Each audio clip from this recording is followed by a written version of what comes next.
We all know that Ajax are a massive factory of talent, but what if they managed over the years to keep all of their stars? Well, that's what I'm going to be looking at today with an 11 put together of players that Ajax could have played if they hadn't have sold them.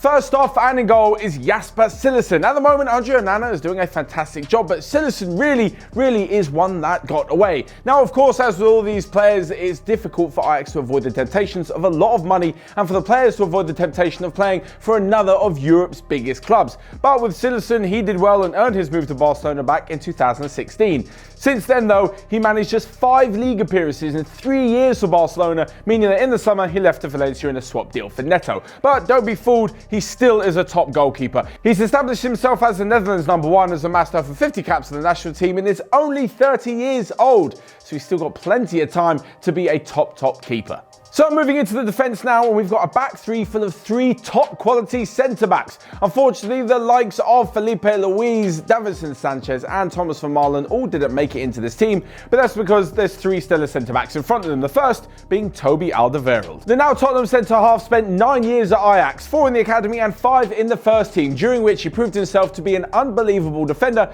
and grow a fantastic partnership with another player who's coming up on this list in just a little while. From there, he went on to win La Liga with Atletico Madrid, go on loan to Southampton and then finally moved to Spurs. Since being at Tottenham, he's proven himself to be one of the best centre-backs in the Premier League and has done himself no harm at international level either. At the moment, he's got around 95 caps for Belgium. This, all whilst battling it out with the likes of Vermaelen, as I mentioned, Vincent Kompany and Jan Vertonghen for games on the international scene.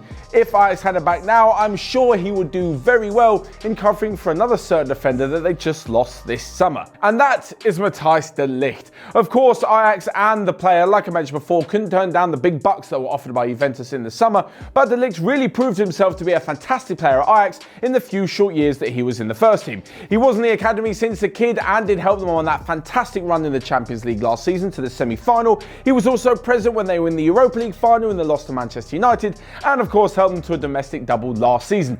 I've no doubt that he'll look back on his Ajax days fondly and they would have helped him become one of the top centre-backs in the world in the next few years. But alongside those two, the other one, as I mentioned before, is Jan Vertonghen. Having struck up a good partnership with Alderweireld at Ajax, at Tottenham and at international level, you can really see what a top defender he has become.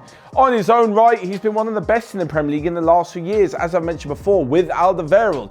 Although at the moment it looks like things are on a little downward slide for the Belgian. In his prime, I've no doubt that he was one of the best in the world, and Ajax would definitely have him back over any defender they've got today. That's no offence to the likes of Alvarez and Daley Blind. So with a 3-man defence of Alderweireld, de Ligt and Jan Vertonghen, we now move into the midfield where things became a little more difficult. First up and on the right hand side is Hakim Ziyech. I know he's still at Ajax, but of all the players that they sold in the last 2 decades or so, I can't actually find anyone who's really going to be better for them than the Moroccan. He has spent his whole career in Holland with the likes of Heerenveen and FC Twente, but now finds himself at Ajax where he is tearing up.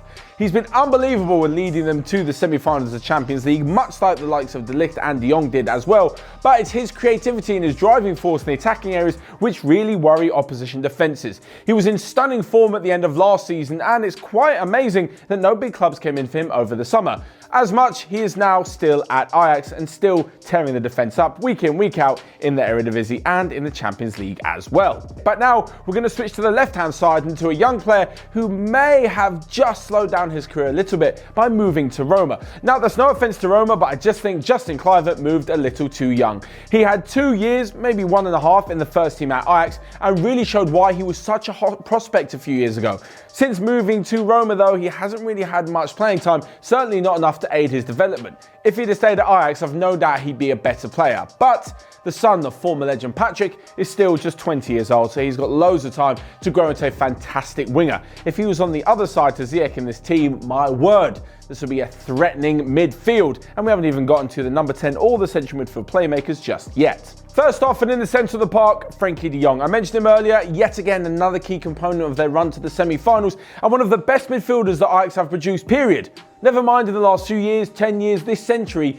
Unbelievable talent. He's got a great appreciation for space and time both on and off the ball and is a master technician, something like the rebirth of Johan Cruyff. Although that may be stretching things a little bit too far. Much like with de Ligt's move to Juventus, de Jong just could not turn down Barcelona, and Ajax couldn't turn down the money either, especially given their special relationship with the Catalan club. De De Jong's years at Ajax have turned him into a world-class midfielder, and that is exactly what we can say of Christian Eriksen alongside him as well.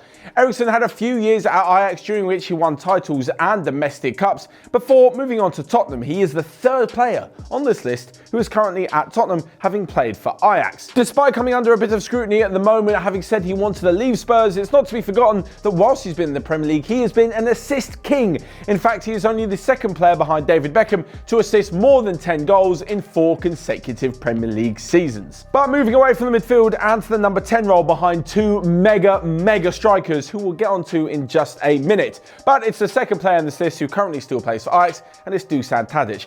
The thing is with Tadic that I'm blown away with is that he continuously destroys defences in the Champions League. He's pretty much solely responsible for that unbelievable 4-1 victory at the Bernabeu last year. Yet when he was playing at Southampton in the Premier League, he couldn't quite cut it. So much so they sold him back to Ajax for just £16 million, which isn't really much these days. What it does mean though is that he is one of the more experienced heads in the Ajax team, and if he was spearheading this team in the number 10 role, I have no doubt he'd be laying on chances galore for the two superstar forwards. The first of them is Luis Suarez. In just 133 appearances, the Uruguayan managed to bag 82 goals and really show Liverpool why they paid £22 million for him. In fact, £22 million for Luis Suarez at any stage of his career is an absolute bargain. He of course did fantastic at Liverpool, went on to Barcelona where he continued to prove himself as one of the best strikers in Europe.